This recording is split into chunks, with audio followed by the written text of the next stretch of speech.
Je suis informaticien indépendant et je suis intervenu dans la société SysID pour faire ce qu'on va vous présenter à l'instant, une migration de Rancher 1.6 vers Kubernetes en full natif en utilisant la méthodologie GitOps avec FluxCD. Bonjour à toutes et à tous, je m'appelle Kevin, je travaille dans la société SysID et donc j'ai participé à cette migration avec François. Dans un premier temps, je vais vous parler assez succinctement de notre société pour savoir un peu ce qu'on fait chez SysID. Ensuite, on vous présentera d'où on est parti, tout simplement l'état des lieux de notre infrastructure, de notre CICD, de notre pipeline de CICD. Et enfin, on vous présentera ce qu'on a mis en place avec François, à savoir du GitOps avec FluxCD sur du Kubernetes natif. La société SysID, on est une fintech qui a été créée toute fin 2016. Le principe de la société, c'est assez simple. En fait, elle est née du besoin de grands groupes et de directeurs financiers de grands groupes du BTP initialement, qui avaient un besoin. C'est comment sécuriser en fait leur paiement à leur tiers. Donc, ils paient des milliers de tiers sur des coordonnées bancaires, donc des IBAN, des RIB et des identifiants de société. Et en fait, ils n'avaient pas de solution pour répondre à ce besoin. Donc, en fait, ils ont contacté des gens. Ces gens-là ont contacté mon patron et mon patron a monté cette société. Concrètement, qu'est-ce qu'on fait? C'est très simple. Vous saisissez sur la plateforme un identifiant de société, Sirène, Siret, RCSE ou autre dans d'autres pays, un identifiant bancaire et la plateforme vous donne tout simplement un scoring. Vert, c'est OK, vous pouvez payer. Si c'est vert, vous êtes assuré. Rouge, paiement à risque, ne pas payer. Et dans certains cas, on renvoie aussi du orange avec investigation supplémentaire de la part de notre équipe. Et donc, on a une interface web et le gros du volume de contrôle qui est fait chez nous, c'est tout simplement directement intégré aux ERP et aux TMS de nos clients dans leur flux, dans leur chaîne Purchase to Pay. Et en fait, on s'intègre directement là-dedans. Ça fait des contrôles automatiques avant qu'ils fassent partir un paiement. Et la plateforme, en fonction du résultat de la plateforme, ils ne font ou pas partir le paiement.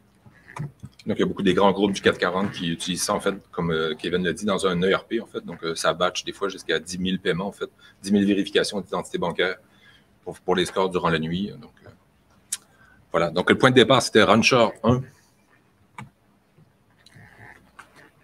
Donc, Rancher 1, pour ceux qui ne connaissent pas, nous, on est parti en production sur Docker début 2017, où on a eu nos premiers clients. Et à l'époque, Kubernetes et Docker, d'ailleurs, n'étaient pas aussi matures qu'aujourd'hui. On a fait le choix de partir avec Rancher, qui est donc un orchestrateur de conteneurs qui venait à l'époque avec son orchestrateur maison Cattle. Et donc, si vous connaissez un peu Docker Compose, c'est une syntaxe qui est très proche, simplement. C'est quasiment de la traduction mot, pour ainsi dire. Et donc, dans Rancher Compose, vous avez les services qui sont décrits dans un Docker Compose et vient s'adosser à ce Rancher Compose, à ce Docker Compose, un Rancher Compose qui permet de définir, par exemple, combien de services vous voulez, si vous voulez le créer au démarrage, etc. Au niveau de notre chemin de migration, en fait, on a tout simplement choisi de migrer de Rancher 1 parce que Rancher 1 est tout simplement en fin de vie depuis fin 2020 de mémoire. Et donc, il fallait qu'on passe à autre chose. Donc, ça, c'était la CI/CD qui avait en place chez SysID. Donc, on est sur un mode extrêmement classique de push vers le cluster. Donc, on peut voir ici qu'à partir d'un événement, on lance un test, un build, un deploy, un test de surface avec SonarQube, et on appelle l'API Rancher et on injecte le déploiement sur des VM qui étaient hébergés chez IBM Cloud. Donc, pourquoi passer à K8S GitOps? Pour avoir une infrastructure as code, pour pouvoir faire la reproductibilité de l'environnement.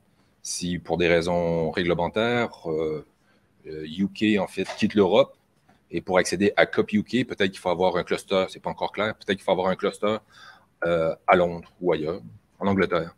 Donc, même chose pour la réglementation aux États-Unis. Donc, il faut qu'on soit capable de reproduire rapidement, facilement, simplement le cluster sur une plaque continentale ou d'un cloud fournisseur à un autre. Donc, c'était un des objectifs. Avoir un monitoring centralisé, un alerting, faciliter le déploiement continu. On verra plus loin. et avoir un scaling, en fait, de pouvoir scaler beaucoup plus simplement qu'avec Rancher sur des VM un peu figés, bloqués. Donc la cible, ce qu'on a atteint, Kubernetes natif en GitOps avec FluxCD. Donc, qui rappelle déjà que GitOps, les 4 piliers qui sont proposés, les 4 piliers qui sont proposés par Wavework, qui définissent un peu GitOps. Votre système, il est décrit de manière déclarative, c'est-à-dire qu'on préfère un set de faits plutôt que d'instructions. Avant, en fait, pour reconstruire mon environnement, il faut quoi? Il faut que je joue un ensemble de pipelines, il faut que je exécute des commandes. Aujourd'hui, non. J'ai un repository dans lequel j'ai l'état de mon cluster. Le versionning désiré du système est versionné dans un outil de versionning, en l'occurrence Git. Donc vous avez une seule source qui décrit totalement votre déploiement. Vous n'avez pas à exécuter des commandes à droite à gauche, vous n'avez pas à aller voir dans 15 repositories Git, il n'y en a qu'un seul, et c'est là que tout est. Les changements approuvés peuvent être appliqués au système, c'est-à-dire que vu que tout ça c'est versionné, vous pouvez tout simplement rentrer dans le flux classique de PR, AMR si vous êtes sur GitLab, pour approuver les changements et les appliquer. Et enfin, un set de software agents pour s'assurer que l'état désiré qui est décrit dans notre repository est l'état actuel dans notre cluster. Et si ce n'est pas le cas, réconcilier les deux. Donc, voici encore une fois, ça représente à peu près ce qu'on a vu tout à l'heure, un schéma extrêmement classique de déploiement, en fait. Donc, un dev, commit, ça crée une image Docker, et le pipeline se déclenche et pousse dans le cluster Kubernetes, ou encore un dev ou un ops en kubectl ou en Helm pousse vers le cluster Kubernetes son déploiement. Donc là, ce qu'on fait, c'est qu'on coupe tout ça. Il n'y a plus de kubeconfig qui traîne un peu de partout. Et c'est plus du tout comme ça qu'on va fonctionner. On fonctionne en mode push. Donc, c'est un opérateur sur des événements qui va s'occuper de mettre à jour le cluster depuis l'intérieur du cluster. Donc, on n'est pas passé du jour au lendemain d'une stack Rancher, donc proche Docker Compose, à du Kubernetes. On a un peu tâtonné, on a fait des essais. Là, vous avez tout simplement le résultat du passage sur Compose d'un manifeste Docker Compose. Donc, Compose, c'est un outil qui permet tout simplement de faire de la traduction de Docker Compose vers manifeste Kubernetes. Donc, ça a le mérite d'exister. Ça nous donne un premier aperçu de ce qu'on peut obtenir. Néanmoins, nous, on est parti avec une stack de microservices relativement modeste, mais quand même d'une vingtaine de services. Donc, imaginez que quand je passe ma stack dans cette moulinette, je me retrouve avec un fichier deployment, un fichier service, un fichier PVC, un fichier PV pour chacun de mes microservices, fois 20 microservices, fois 4 environnements. Je vous laisse faire le calcul, ça fait beaucoup de fichiers à gérer. Et donc, c'est peu maintenable, c'est pas utilisable au quotidien. Je ne peux pas gérer 4 environnements avec 400 fichiers, quoi. Donc, on a choisi de partir sur Helm, pour ceux qui ne connaissent pas. Helm, c'est un packager, en fait, d'applications, on peut dire ça comme ça. Ça nous permet de créer un template et à partir de ce template, on va gérer en fait des déploiements. À partir d'une structure, on va envoyer des valeurs à partir d'un fichier value. Donc, ça nous permet de l'automatisation, ça nous permet d'avoir un history. De l'autre côté. Donc, ça nous permet d'avoir une automatisation, ça nous permet d'avoir des histories, que la commande Helm est history. Ça permet de faire des rollbacks qui sont possibles. Ne pas refaire le monde à chaque fois. On peut aller récupérer le chart Prometheus, Cert Manager ou tant d'autres qu'on peut prendre et envoyer dans le cluster. Donc, on part sur ce pattern d'utilisation de chart Helm et on peut facilement faire du debug. Le désavantage, c'est que ça devient vite lourd si à chaque fois qu'on crée un microservice, on crée un chart. Donc, l'idéal, c'est d'avoir un seul chart ou le moins de charts possible et l'utiliser pour un ensemble de microservices. Mais ça reste, Helm, un client. Donc, c'est pas... Ça a des désavantages qu'on va avoir. Donc, là, on fait une petite introduction. Je ne sais pas le niveau de tout un chacun, donc on va y aller. Donc, Helm, à partir de la commande Helm create, on va créer un chart vide. On peut voir sa structure sur le côté droit avec mon super sabre laser. Ici, on peut voir la structure d'un chart Helm. Donc, Helm create mon chart, ça va nous créer cette structure. Helm install point, on va installer le chart qui est dans le dossier local. Helm repo add bitnami, donc on va ajouter un repo localement sur notre machine. Et à partir de là, on va pouvoir installer là, typiquement, on va installer le repo Bitnami. Le repo update, on va le mettre à jour pour récupérer le index YAML et voir qu'est-ce qu'il y a dans ce repo. Repo add user, si on a un repo privé de type Chart Museum ou autre. Helm installe MyRelease. Là, ici, on voit ici, ça c'est le nom du repo Bitnami et ça c'est le nom du chart. Donc, Helm installe le nom de la release, le nom du repo, le nom du chart. Ici, on peut le pull, avant comment ça s'appelait fetch, pull Bitnami, keycloak, untar, on le prend, on le décompresse localement. Décompresser localement, on peut le prendre, on peut le modifier, on peut faire des trucs dessus, puis le renvoyer dans un chart museum ou ailleurs dans d'autres pipelines, des pipelines dits classiques. C'est pas tout à fait ce qu'on fait, c'est pas tout à fait ce qu'on va faire non plus. Helm installe Prometheus point, on peut lancer des sets au lieu de modifier le value YAML. Donc on peut faire des sets, on peut ajouter avec la commande -f un value modifié qui va nous permettre d'envoyer toutes les valeurs qu'on aurait spécifiées dans le chart et le déployer sur le cluster. On peut faire une succession de fichiers value, donc Helm installe Prometheus, le premier value, un deuxième value, et on peut même ajouter des strings sur des set strings dessus. Donc ici, avec mPackage, on va packager des charts, mrepo-index, et ainsi de suite. Et tant d'autres commandes qu'on ne va pas tout vous présenter parce qu'on ne va pas faire une formation chart Helm. Donc on vous a parlé de FluxLD. Donc FluxLD, c'est un projet qui est sous l'égide de la CNCF depuis 2021. Et Flux, ça commence, ça commence par cette commande. Pour commencer à utiliser Flux, il faut bootstrapper Flux sur votre cluster depuis un repository. Donc ici, dans notre exemple, c'est GitLab. Vous pouvez le faire depuis GitHub, depuis AWS Code Commit, Azure DevOps, Bitbucket. Si vous utilisez encore V16, bon courage. Donc on bootstrap. Et ici, point important, on utilise des composants additionnels qu'on vous détaillera un peu plus tard, Image Reflector Controller et Image Automation Controller. Les points importants, le hostname, c'est tout simplement l'adresse de mon GitLab, qui va être la source de vérité dont je vous ai parlé un peu plus tôt. On utilise une authentification en mode token. Le owner, c'est tout simplement le groupe GitLab dans lequel se trouve mon repo. Le nom du repository. La branche qui me sert de source de vérité. Et enfin, le pass en dessous, qui est le pass de mon cluster Kubernetes, en l'occurrence, que je veux déployer. Il faut bien comprendre que Flux, en fait, il est multi-tenant. Donc, je peux gérer ma flotte de clusters dans un repo. Je peux gérer plusieurs clusters dans plusieurs repos. C'est à moi de gérer cette organisation-là. Donc, voilà comment ça se passe. On se connecte sur le... Une fois que la commande bootstrap, on a un output qui nous sort comme ça. Il se connecte sur le GitLab, il clone la branche master, il génère les manifestes, il vérifie s'il n'y a pas un secret qui s'appelle Flux dans le namespace Flux System. S'il l'a pas, il va prendre le GitLab token qu'on a en variable d'environnement et il va l'injecter en tant que secret dans le cluster. Il va générer les syncs manifestes et après, il va faire un customize, il va appliquer sur le repo Flux System, il va faire une réconciliation et il va générer l'ensemble des contrôleurs qui sont ici. On peut voir ici aussi d'ailleurs. Le L contrôleur, image contrôleur, qu'on verra plus en détail dans un instant. Voilà, donc ici, en fait, vous avez devant vous déjà tout ce dont on vous a parlé dans les 4 piliers GitOps. Le repository Git, qui est ma source. Vous avez donc, tout ça qui est versionné dans Git. C'est Flux qui va aller chercher dans Git, c'est pas Git qui push dans Flux.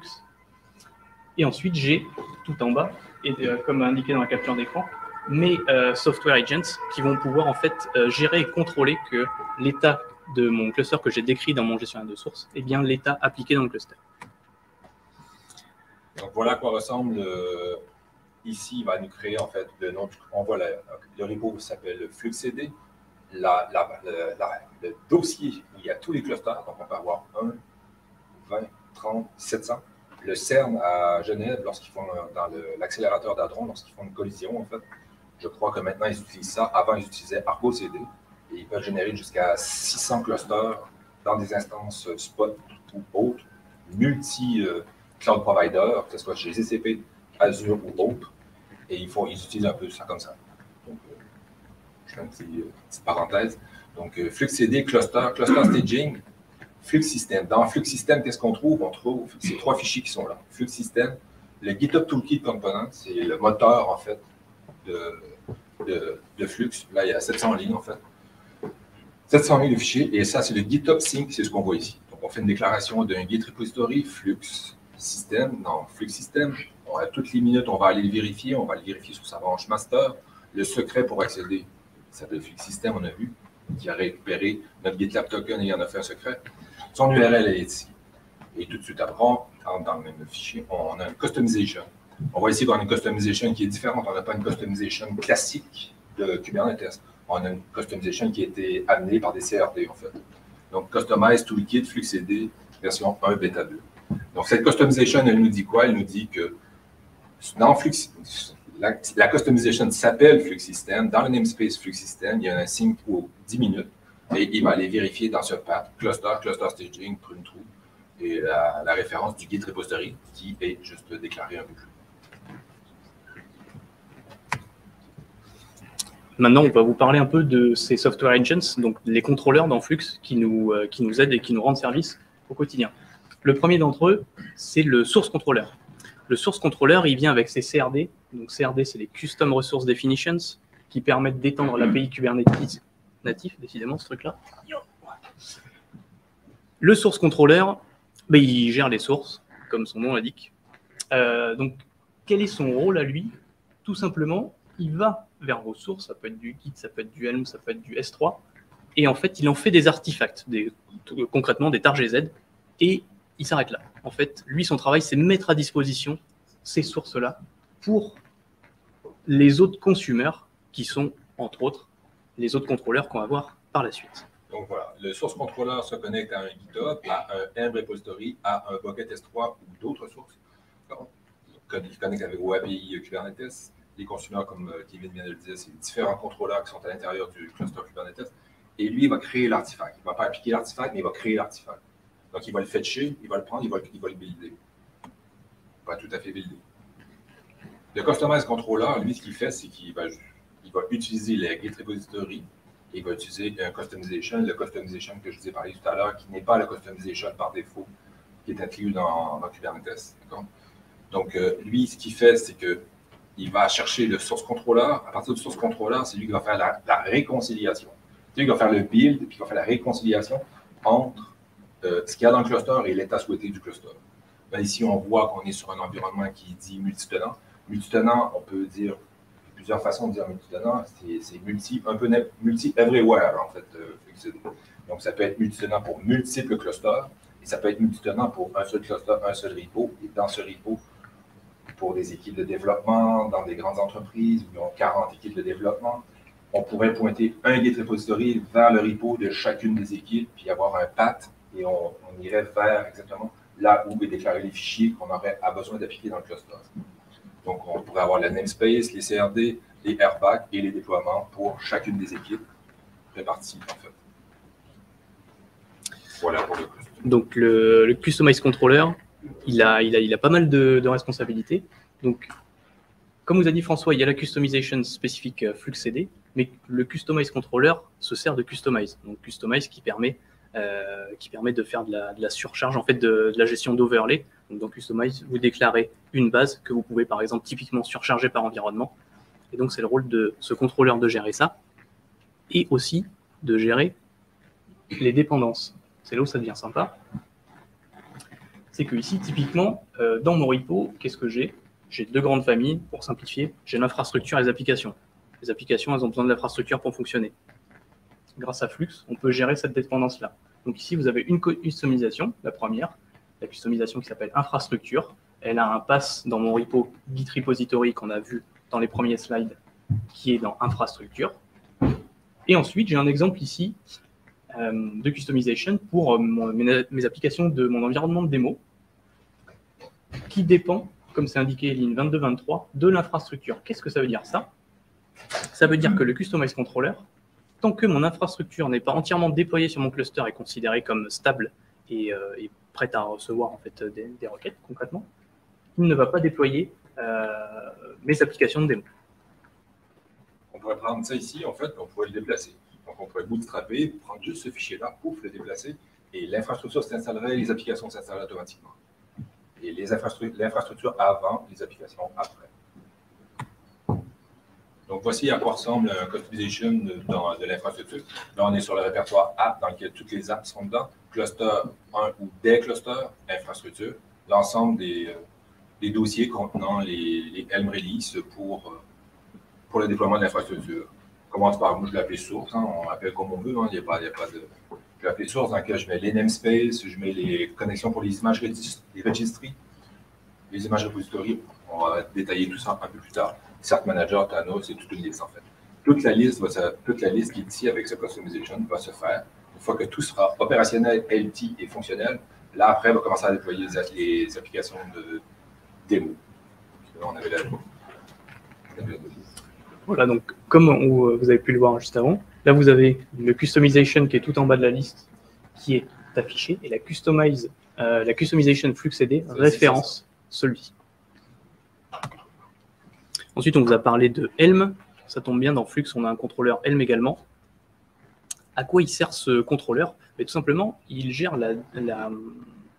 il vous permet de gérer de manière déclarative vos Helm chart release. Vous n'avez pas besoin d'aller sur votre poste, de faire un Helm install, de modifier vos values et de faire, de fetch le chart, utiliser les values et de l'envoyer sur votre cluster. Il y a des outils dans Flux pour gérer ça. C'est le rôle du... Comme on peut voir ici, juste à l'instant, on a des CRD, en fait, des CRD, des Custom Resource Definition. Pour ceux qui ne le savent pas, c'est des API. En fait, on fait une extension des API Kubernetes où on ajoute des nouveaux types. Là, on ajoute un type qui s'appelle Helm Repository, Helm Chart et Helm Release. Donc, comme Kevin l'a dit. Oui. Donc, le contrôleur, il vérifie vos Helm Release. Les Helm Release, ça génère des Helm Charts. Et ensuite, on récupère les artefacts issus des Helm Charts depuis le source contrôleur qui, comme je vous le disais avant, récupère, en fait, crée les artefacts au format RGZ. Et donc, après, on peut récupérer des charts depuis GitHub, depuis Arbor, depuis Chart Museum. Et autre point important, le contrôleur Helm gère aussi une autre forme de dépendance, qui est la dépendance inter-Helm Release. Voici à quoi ressemble, on peut le lancer parce que Flux est doté d'une ligne de commande extrêmement étoffée. Donc, on peut faire beaucoup de choses, on peut tout faire en ligne de commande. Ce n'est pas trop l'esprit ARPO-CD avec des graphes d'un peu partout. Donc, Flux créé source, bon, c'est tellement simple qu'on ne fait pas la ligne de commande, on prend un petit code qui est là, on le reproduit 10 fois si on veut. Flux créé source, Helm, trafic, adresse, namespace, Flux. Donc, ça nous donne un Helm repository Grafana dans namespace Flux System. On va le scanner toutes les 30 minutes. Pas besoin d'être excessif. Hein. Donc, il n'y a pas des releases qui sortent toutes les secondes. Donc, et on va chercher le Helm, le chart repo de Grafana, de Jetpack pour Cert Manager, de Prometheus. Et on le vérifie toutes les 30 minutes. Donc, l'exemple typique du Helm Release. Donc, à quoi ça ressemble un Helm Release? On vient voir un nouveau kind qui vient d'apparaître, le Helm Release. Donc ici, typiquement, vous avez vu avant qu'on a référencé le repository, le Helm Repository JetStack. Et ici, on a le Helm Release pour notre Cert Manager. Donc, comment ce Helm Release est structuré? Très simplement, on a son nom, évidemment. On spécifie qu'on veut utiliser un chart qui vient du repository JetStack, qui s'appelle Cert Manager. Point intéressant ici, on spécifie une version qui est 1.7.x. Qu'est-ce que ça veut dire ça? Ça veut tout simplement dire que j'autorise Flux à gérer automatiquement les montées de version mineures. C'est-à-dire que Cert Manager, quand on l'a installé, c'était en 1.7.0, mettons. Il y a une nouvelle release qui est publiée sur le repository est scanné, Flux met automatiquement à jour vers la 1.7.1, 1.7.2, 1.7.3, etc. Et ensuite, on a les values en dessous, qui sont tout simplement l'équivalent du fichier ou des fichiers values que vous utiliseriez en cas de Helm install. Là, vous avez l'équivalent à plat. Et ici, on n'utilise que les valeurs dont on a besoin pour notre besoin, tout simplement. Donc, c'est une bonne pratique de ne pas récupérer l'ensemble du value puis le mettre ici, en fait. On prend seulement les éléments que nous, on va setter. Parce que si jamais, parce qu'on fige les choses, si jamais le chart est modifié, sa structure ou ses valeurs sont modifiées, les valeurs par défaut. Donc, on essaie d'être le plus, vraiment seulement ce qu'on modifie, on le met dans les values. Tout le reste, on le reste dans le chart. source sur Internet. Donc là, ici, on peut voir exactement ce qu'on vient de dire à l'instant même. On spécifie en fait un 1.7.x, que toutes les versions mineures vont se télécharger. Là, il y a Pool, le Cert Manager Chart version 1.7.2, qui est pris le mis à jour automatique. Donc, actuellement, la version Loki distribuée, pas la version Loki Cluster, FAT, machin super large. La Loki distribuée, en fait, la Loki avec un composant, et on peut faire des réplicas un peu, est en 1.0.47. En 0.47, donc on a fait 0.47.1, 2, 3, 0.47.4, et ça s'est tout mis à jour automatiquement, sans avoir aucune intervention de notre part. Voici un Helm Release de base pour une application. Donc, on a une arborescence FluxCD, dans laquelle on met un apps, on met un base, et on met tous les différents environnements, l'environnement de démo, d'intégration, de staging, de test de production. Ah, donc ça, c'est typiquement une structure que vous pouvez déjà avoir vue si vous utilisez déjà Kustomize. Donc, dans le base, là, on va prendre en fil rouge, parce que là, il y a 20 microservices, on va prendre en fil rouge Audit Engine. Donc, dans le base de Audit Engine, ici, on a le HR, le Helm Release, on l'appelle comme on veut, Helm Release Audit Engine, son fichier de customisation qui est dans son répertoire. Voilà à quoi ça ressemble, le customization. On fait juste pointer vers ça ici. Voilà à quoi il ressemble. Donc, un Helm Release Audit Engine. Ici, on a le spec, installation, réalisation, retry. Si on ne marque pas un retry à moins 1, il va essayer 3 fois de s'installer. S'il n'arrive pas à s'installer, il va être exhaust. Il va s'arrêter là. Même chose pour le upgrade. On upgrade le chart, il va essayer 3 fois. Après, il va s'arrêter. Après, il faut faire un réconcile en ligne de commande. Si on le met à moins 1, il va essayer de façon indéfinie jusqu'à ce qu'on fixe le problème. Et comme tout est en infrascode, ça marche tout le temps. Sinon, on intervient. Donc, Release Name Audit Engine, chart, on pointe vers notre repo local, le repo propre à SysID. Et sur le GitLab, donc Helm Repository, SysID Repo, dans le namespace Flux System. Et là, ici, on a la dépendance. On a une dépendance applicative. Donc, typiquement, oui, c'est ce dont je vous parlais plus tôt. Le M-Controller gère la notion de dépendance. Donc là, c'est tout simplement une dépendance plus au niveau technique. Donc, mon microservice, pour s'exécuter, il a besoin de la registry. Et bien, tout simplement, avec Helm, je peux gérer ça. Donc, tant que mon composant registry n'est pas déployé, n'est pas sain, mon composant Audit Engine ne se déploie pas. Donc ici, on a les values, en fait, tous les values de sécurité. Toutes les values d'un chart Helm classique. Donc, on met tout ce qu'on a à mettre dedans, on le met ici. Là, on est sur un base, on est sur la base. Là, on met tout ce qu'on a à mettre dedans. On va continuer. Donc, après, par environnement, là, on va prendre l'environnement de démo. Donc, dans l'environnement de démo, toujours sur Audit Engine, le customization, là, on fait un patch strategic merge, customization de type patch strategic merge. On va aller chercher le base qu'on a vu tout à l'heure à l'instant même. Et là, on va juste ajouter ce qui fait une différence. Donc, ce qui fait la différence de démo, de prod, de staging, et ainsi de suite. Donc, dans la démo, on voit que là, on spécifie ici la version du chart. Parce que là, si on utilise un seul chart pour 25 microservices, tout environnement confondu, on modifie le chart, on fait peak bound surtout partout si ça ne marche pas. Donc là, non. Là, on se dit qu'ici, dans l'environnement de démo, de staging, d'intégration, on se donne la possibilité d'automatiquement faire des montées de version du chart. En production, ça, on va le fixer. Quand il aura été bien testé, on passera en point 1, point 2, point 3, point 4, point 5. Mais pour tous les autres environnements, on les laisse automatiquement se mettre à jour et voir si tout va bien. Donc là, on ajoute seulement ici le value qui est différent du base. Donc là, sur l'instrumentation en télémétrie Java, pas de service monitor et le image tag qui est différent, parce que là, c'est une image qui est de type démo, donc qui est une image différente des autres environnements. Enfin, au tout début de la présentation, on vous a parlé des 2 composants additionnels qu'on a installés quand on a Bootstrap FluxCD. Ils sont ici l'image Reflector Controller et l'image Automation Controller. Si on s'arrête jusque-là, j'ai juste une solution pour déployer des trucs sur mon cluster et pas pour gérer mon déploiement continu. C'est donc ces 2 composants, ils servent à ça. Donc, ces 2 composants viennent aussi avec leur CRD, Image Repository. Donc, l'Image Repository, c'est tout simplement une container registry qui vous fournit une image Docker. L'Image Update Automation, c'est le Git repo où on va écrire.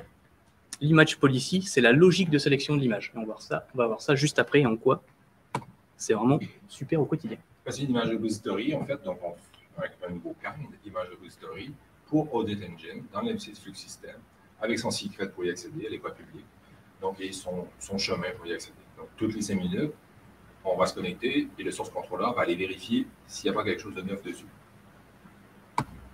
Maintenant, les images policy, c'est ça que Kevin a expliqué à l'instant, il va vous le détailler même maintenant. Donc, les images policy, c'est ça qui permet de faire ma logique de sélection d'images. Donc là, typiquement, chez nous, la logique de sélection des images pour l'intégration, on a un tag un peu particulier sur les images Docker, qui est latest, suivi du commit court qui a servi au build, suivi d'un timestamp.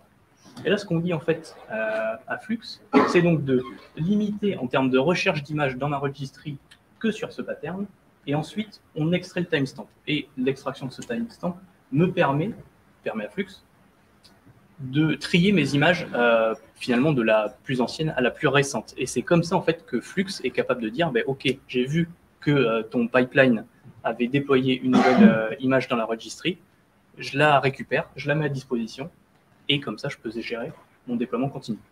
Évidemment, vous êtes tout à fait libre d'implémenter votre propre logique, et on a des logiques différentes pour la production par exemple. Pour la production, c'est un pattern assez typique, version mineure majeure hotfix. On extrait la révision qui suit la sémantique semver et Flux est capable de trier, donc il est capable de dire que 1.0.0 c'est plus ancien que 1.0.1 et c'est plus ancien que 2.0.0. Donc on itère de version en version, ça se fait automatiquement de ce côté-là avec ce pattern-là, comme Kevin l'a dit, en semver, et là on est en numérical ascendant. Et donc, un dernier exemple, pour bien illustrer la partie filtrage, en fait, c'est ça qu'il faut bien comprendre. On a quasiment le même pattern chez nous entre le staging et la production. La seule chose qui diffère, finalement, c'est le release qui est devant. Donc, on fait la même extraction de révision qui permet le tri, et le filtre est fait en amont. Et donc, on est sûr qu'on n'a que des images release pour le staging et que des images sans release pour la production. Donc, l'exemple qu'on a vu tout à l'heure sur la démo, là, on voit qu'ici, on a image, tag, la release. Là, on est dans la démo. Donc, image policy, là, on voit ce commentaire ici, qui s'appelle image policy. Dans le namespace Flux System, le audit engine staging, le tag. Donc, si le réflecteur scanne la registry, voit qu'il y a un pattern qui est comme ça, il va appliquer la policy dessus. Et il va ouvrir une branche. On verra ça, du coup. Avec le image update automation. On voit que le Git, il fait un checkout sur master. Il va pousser ce message de commit qui est ici, avec un template. Et là, on est sur l'intégration. Donc, ça build, et ça commit, ça build, ça commit, ça build. Donc, on ne va pas ouvrir des merge requests à chaque fois. On va l'appuyer puis envoyer ça dans l'intégration. Tout ça, ça se fait automatiquement. Donc, on prend deux masters et on renvoie dans master. On réinjecte dans master automatiquement. Sur le Git repository Flux System, toujours le même, dans ce path qui est là, apps, intégration, setup. Voilà, donc il faut bien comprendre que ça fait un peu le café quand même, parce qu'avant, nous, on est parti d'une CI/CD qui, certes, fonctionnait très bien, mais où on fait un peu tout nous-mêmes. C'est-à-dire qu'une fois que nos images elles sont buildées, il faut faire des calls, il faut gérer des calls API Rancher pour mettre à jour, ou autre chose si vous utilisez autre chose. Là, du coup, c'est un fichier. Je scanne ma registry, mon pattern d'image est bien configuré, Flux met à jour tout seul, j'ai rien de plus à faire, et le déploiement se fait. Donc voilà à quoi ressemble un message de commit qui est fait automatiquement de master sur master. Voilà, là on voit qu'il a trouvé dans la registry qu'il y avait un audit engine latest avec le chat du commit et le timestamp, et il a pris et il l'a appliqué dans master automatiquement. Donc les devs vont voir dans leur environnement. Il n'y a pas des pipelines qui se lancent dans tous les sens. Voilà, donc ça c'est réalisé grâce aux petits commentaires qu'on vous a montré sur la slide d'avant. On va revenir juste un peu dessus, ici. C'est juste ce petit commentaire-là qui permet en fait d'indiquer à Flux que ici, il a quelque chose à faire. Et donc tout seul, il va remplacer en fait cette valeur automatiquement. Enfin, automatiquement, en fonction de ce qu'on lui a défini. Pardon. Donc là, on est sur un autre environnement là, on est sur de la production. Là, la production, on ne la fait pas se déclencher automatiquement. Il y a des gens qui vérifient quand est-ce qu'on met de la prod. Donc, il check out sur master et il envoie. Ah non, il est pas C'est staging, mais c'est pareil. C'est staging. On va dire que staging, c'est la prod. Puis... Donc là, on pousse. En fait, là, ce qu'il va faire, c'est qu'il va ouvrir une branche dans le repo qui va nommer staging. Et dans la source code qu'il y aura de modifier, en fait, le commit qu'on verra de modification, c'est le tag de l'image sur, en fait, son app ici. Donc, app staging, stratégie setter.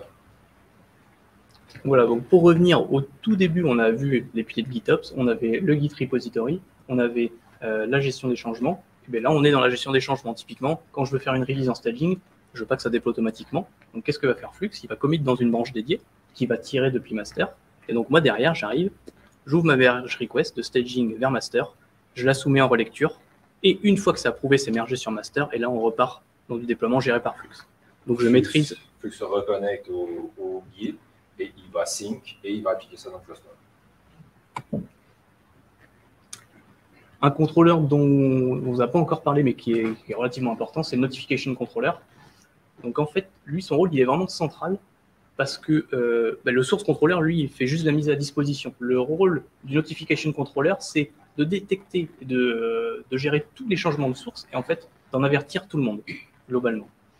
Donc il détecte les changements, il avertit les autres contrôleurs font leur tambouille et, cerise sur le gâteau, on peut router ces notifications vers des systèmes externes qui nous intéressent. Nous, par exemple, on a des notifications qui sont mises en place quand le déploiement continu passe, ou le déploiement staging ou en production. Du coup, on sait exactement qu'est-ce qui se passe et à quel moment.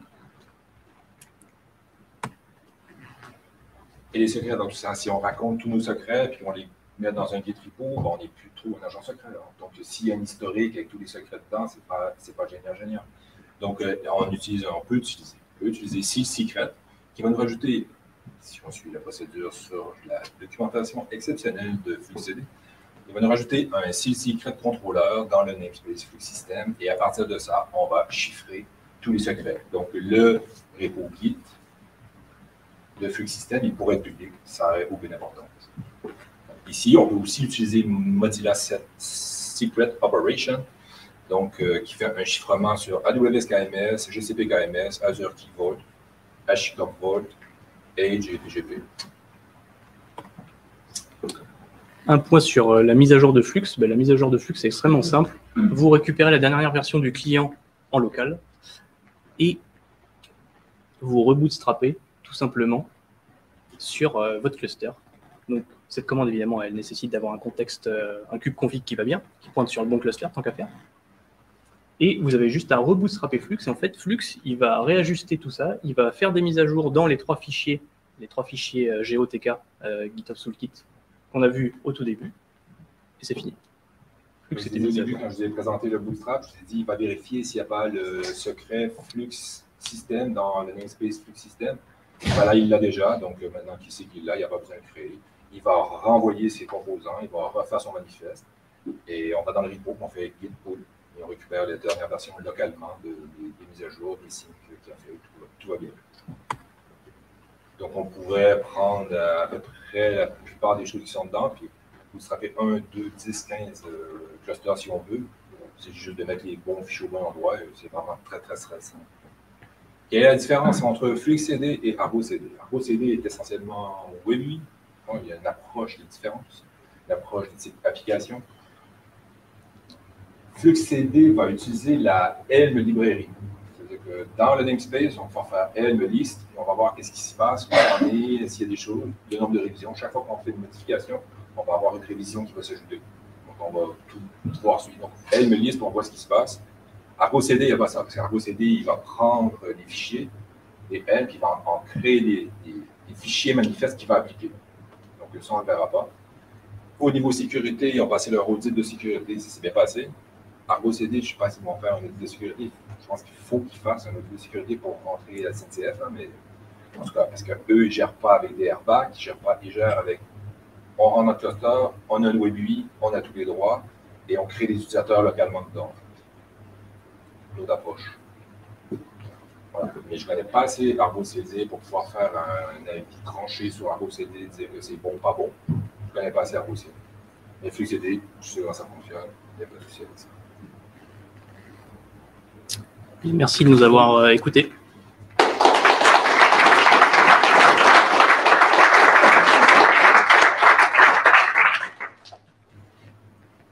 Questions. Que vous avez des questions? Si vous avez des questions, il faudra parler dans la box qui est ici. On va te la lancer. Vous pouvez la lancer. Il faudra nous la relancer pour pouvoir répondre. Parce qu'on n'a qu'un seul micro. Est-ce que quelqu'un a une question?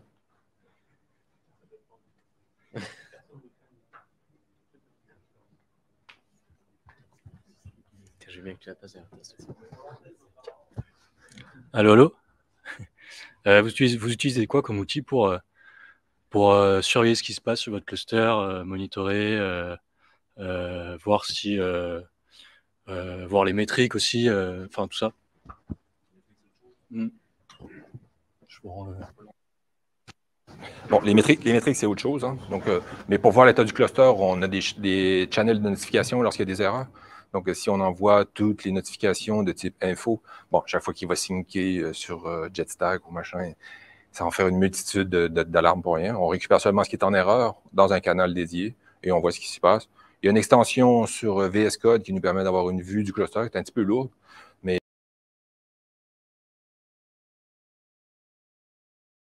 release, puis on a des nouveaux objets qui ont été créés pour ceux qui ne connaissent pas Lens, l'IDE, l'outil de visualisation de Kubernetes, c'est un peu à la mode en ce moment. Donc, on a dans les CRD, en fait, des Helm Release, ça a été ajouté, des Helm Release. Donc, on voit et on peut voir, lister assez facilement s'il y en a qui sont en problème ou pas en problème. Donc, les canaux de notification, l'extension, si on veut aller dans l'extension de VS Code, ou encore des choses ajoutées. Bah, si c'est juste monitoring de manière générale vis-à-vis de flux, ouais. Pour le reste, les métriques classiques, Prometheus, autres. Ouais. Du coup, si j'ai bien compris, vous avez l'ensemble de votre configuration d'infrastructure dans un monorepo. Ouais. Et par contre, les codes de projet sont séparés dans des repos dédiés qui ont juste une CI qui va build un Docker. Ouais. Et tout le reste, ça va être déclenché par le monorepo. Donc, vous séparez la... Ça peut être ça. Ça peut être ça. Ça peut être, mais comme c'est des Helm Release, on fonctionne en monorepo. Mais comme j'expliquais, ça paraissait peut-être flou parce que j'ai dit on est multi n'importe quoi. Donc on peut être multi-cluster. Et on peut aussi faire en fait un multi-tenant. C'est-à-dire qu'on peut déclarer un Git repository qui va sur le repo d'une équipe ou d'un projet. Et là, on va aller chercher à l'endroit dans le path de ce Git repository les ressources qui seront. En fait. Donc on va déclarer des valeurs pour une application dans un repo dédié. On va faire une multitude de Git repository qui va pointer vers tous les projets. Et ils peuvent être dépendants, en fait, sont tous dépendants de l'infrastructure à quelque part. Voilà. Ou on peut être en monorepo, où on fait, comme là, on a fait tous les microservices déclarés. Et puis, ici, une question. Oui, merci beaucoup. Déjà, une petite question en termes de planning. Combien de temps ça vous a pris de faire la migration? Est-ce que ça a été simple? Oui, ça a pris 3 mois. On a ajouté beaucoup de choses et on a ajouté de la télémétrie applicative. On a fait beaucoup de choses. Hein. On n'a pas juste fait ça. On a ajouté de la télémétrie applicative. Il a fallu revoir beaucoup de choses sur beaucoup de sujets.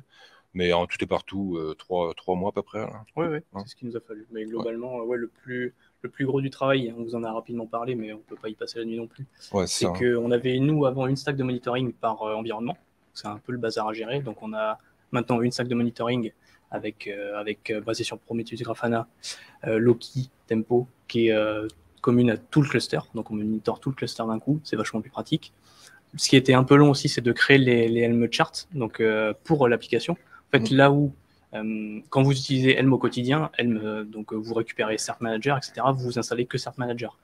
Ce qu'on a fait avec François, c'est de créer un squelette via Helm. Et en fait, tous nos microservices, ils utilisent ce même squelette.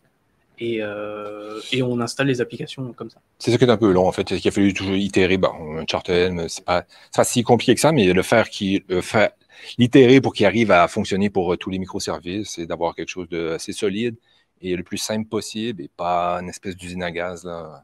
Voilà. Donc, voilà, quelque chose de simple mais d'efficace.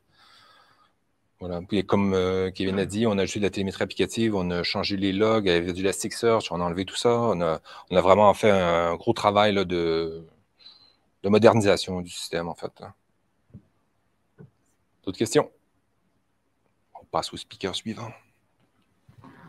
Merci.